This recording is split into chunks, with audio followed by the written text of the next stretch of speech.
пьески из своего нового фортепианного цикла, который так и называется «В гостях у маленькой Софии».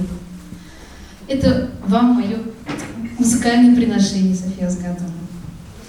Итак, Алсу Сунгатуллина «Звездное небо и маленькая София». Вот так называются две пьески из этого цикла.